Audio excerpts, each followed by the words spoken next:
Formula ఈ race కేసులో BRS working president KTR quash పిటిషన్పై హైకోర్టు ఇవాళ ఉదయం 10:30కు తుది తీర్పు ఇవ్వనుంది. ఈ కేసులో పూర్తి వాదనలు విన్న కోర్టు ఇప్పటికే తీర్పు రిజర్వ్ చేసింది. తుది తీర్పు వచ్చే వరకు కేటీఆర్ను అరెస్టు చేయరాదని మధ్యంతర ఉత్తర్వులు కూడా జారీ చేసింది. ఈ నేపథ్యంలో క్వాష్ పిటిషన్పై హైకోర్టు ఇవ్వనున్న తీర్పుపై ఉత్కంఠ నెలకొంది. ఈ కేసులో కేటీఆర్ A1గా ఉన్నారు.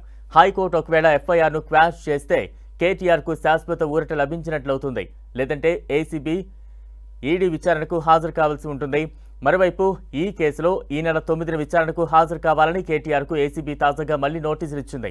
అయితే ఈ కేసు విచారణ కోసం సోమవారం బంజారాహిల్స్ ఏసీబీ కార్యాలయానికి వెళ్లారు కేటీఆర్.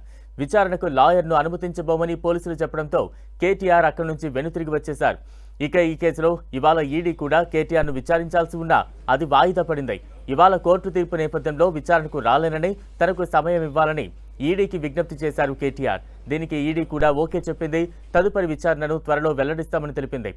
ఈ పరిణామాల నేపథ్యంలో ఇవాళ హైకోర్టు వెల్లడించనున్న తీర్పు కీలకంగా మారింది. మరోవైపు మరో ఇద్దరు నిందితులు బిఎల్ఎన్ రెడ్డి, అరవింద్ కుమార్ కూడా ఈడీ నోటీసులు ఇవ్వగా వారిద్దరూ సమయం కావాలని కోరారు. దీంతో ఈ నెల 8, 9వ తేదీల్లో ఇద్దరూ తప్పకుండా హాజరు కావాలని ఈడీ అధికారులు మళ్లీ నోటీసులు జారీ చేశారు. వీరిద్దరిని ఈడీ ప్రశ్నించనుంది.